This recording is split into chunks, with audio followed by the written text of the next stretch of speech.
शुभ प्रभात। कक्षा 7 के बच्चे, जैसा कि हमने कल आपको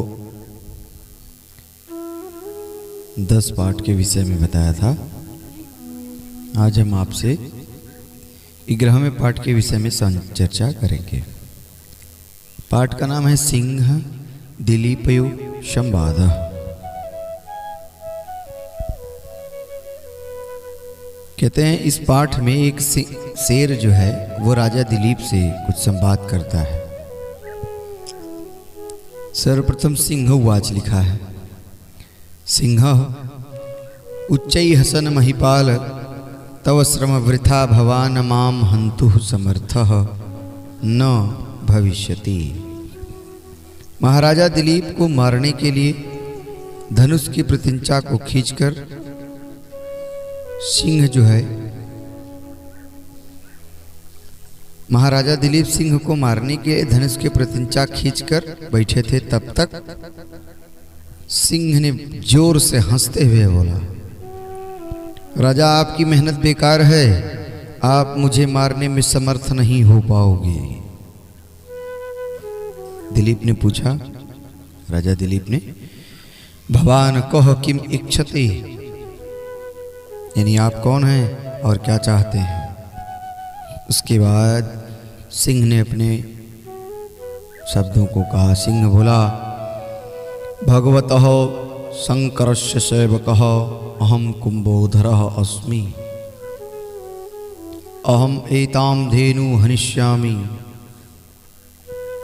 यानी मैं भगवान शंकर का सेवक कुंभोदर हूं, मैं इस गाय को मारूंगा। सुनकर दिलीप बोले, भवान एवं कथम वदति, ऐसा आप क्यों कह रहे हैं। सिंह बोला, माता पार्वती इमं देवदारु वृक्षम पुत्रवतः पालितवती। माता पार्वती ने इस देवदारु के वृक्ष को अपनी पुत्र की तरह पाला है। कहते हैं कि एकदा एकेन गजेन अस्य वृक्षस्य त्वक उच्छिन्नम। एक बार यहाँ पर एक हाथी आया और अपने गंडस्थल को खुजलाने के लिए इस पेड़ को रगड़ दिया और इसकी छाल छूट गई। गजस्य दुष्कृतेन माता दुखिता अभवत्। हाथी के इस कार्य को दुष्टमयी कार्य को देखकर माता बहुत ही दुखी हुई। ततः प्रभृति महादेवेन एतस्य रक्षार्थम अहम आदिष्टः। यानी तभी से तब मैं महादेव के द्वारा इसकी रक्षा के लिए मुझे आदेश दिया गया और मुझे महादेव ने यहाँ पर स्थापित किया। तदा प्रभृति यस्याम गुहायाम स्थितौ अस्मि। तभी से मैं इस गुफा में यहाँ पर रहता हूँ। यदि भाग्यवशात ऐसा धेनु आगता अतएव एतम धेनु त्यज्यतु। आज भाग्यवश यह गाय आ गई, इसीलिए इस गाय को मेरे लिए छोड़ दो, ये मेरा भोजन बनेगी। अगले वाक्य में राजा दिलीप कहते हैं कि कुंभोदर देवानाम देवः महादेव जगतः रक्षकः परिपालकश्च, परंतु इयं गुरौ धेनु माया निश्चयेन रक्षणीया एतदर्थम एतम परित्यज्य माम भक्षत। यानी कुंभोदर देवों के देव महादेव जगत के रक्षक हैं और परिपालक हैं, परंतु यह गुरु की गाय निश्चय ही मेरे द्वारा रक्षा करने के योग्य है, इसके लिए इसे छोड़कर मुझे खा लो। सिंह बोला, विहस्य विस्तृतम समाजस्य नवम यौवनम सुंदरम शरीरम च विहाय किमर्थम भवान एकस्याः धेनो रक्षायै स्वः प्राणान् त्यक्तुमिच्छति त्यज्यतु मूर्खत्वम। कहते हैं, सिंह कहता है कि हंसकर कहता है जोर से कि विशाल साम्राज्य नव यौवन और सुंदर शरीर को छोड़कर आप क्यों एक गाय की रक्षा के लिए अपने प्राणों को त्यागना चाहते हैं। ये तो बहुत बड़ी मूर्खता है।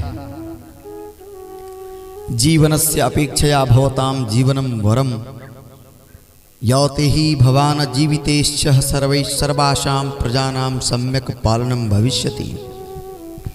गाय की जीवन की अपेक्षा आपको स्वयं के जीवन श्रेष्ठ समझनी चाहिए, क्योंकि यदि आप जीवित हैं तो सारी प्रजा का पालन ठीक से होगा। राजा दिलीप बोले कि छात्रात छात्रये इति क्षत्रिय कथ्यते, यानी विपत्ति के समय किसी भी प्रकार की चोट से जो बचाता है उसी को क्षत्रिय कहा जाता है। अक्षत्रिय सन मायाधेनु निश्चयेन रक्षणीय, इस प्रकार क्षत्रिय कहलाता है क्षत्रिय होते हुए मेरे द्वारा रक्षित्व के नष्ट होने पर राजा से या प्राण से कोई प्रयोजन नहीं।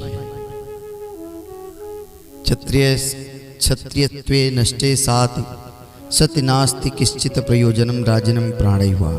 कहते हैं अतएव मम शरीरम भक्षयतु इमाम धेनु त्यज्या, और आप मेरे शरीर को खाकर इस गाय को छोड़ दीजिए। फिर सिंह कहता है भवतु स्वशरीरः समर्पयतु, ऐसा हो अपना शरीर समर्पित कीजिए। यावत् राजा सिंहस्य पुरातः अन्वयतः स्वशरीरः समर्पयत तावत् सिंह अंतर्हति भवति। राजा सिंह के सामने झुककर अपने शरीर को समर्पित करता है तथा सिंह अंतर्ध्यान हो जाता है। नंदिनी, उसके बाद नंदिनी गाय कहती है धेनु राजन माया भवान परीक्षति, हे राजन मेरे द्वारा जो 21 दिन से तुम मेरी सेवा कर रहे थे वो कोई सिंह नहीं था, वो मेरे द्वारा तुम्हारी परीक्षा ली जा रही थी। कहते शरणागतानां परित्राणाय भवतः, शरणागतों की रक्षा के लिए आपकी अनुपम निष्ठा में अनुपया निष्ठयाम अहम नितराम प्रसन्नः अचिरमेव ते कामना पूर्णा भविष्यति। यानी शरणागतों की रक्षा के लिए आपकी अनुपम निष्ठा से मैं बहुत प्रसन्न हूँ और शीघ्र ही तुम्हारी कामना पूर्ण होगी। यानी जिस कामना के ध्येय से तुमने 21 दिनों तक मेरी सेवा की है वो कामना तुम्हारी निश्चित ही पूरी होगी।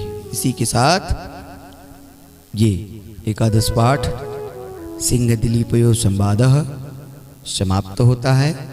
अब अगली कक्षा में हम आपसे इसी के प्रश्नोत्तर के विषय में चर्चा करेंगे।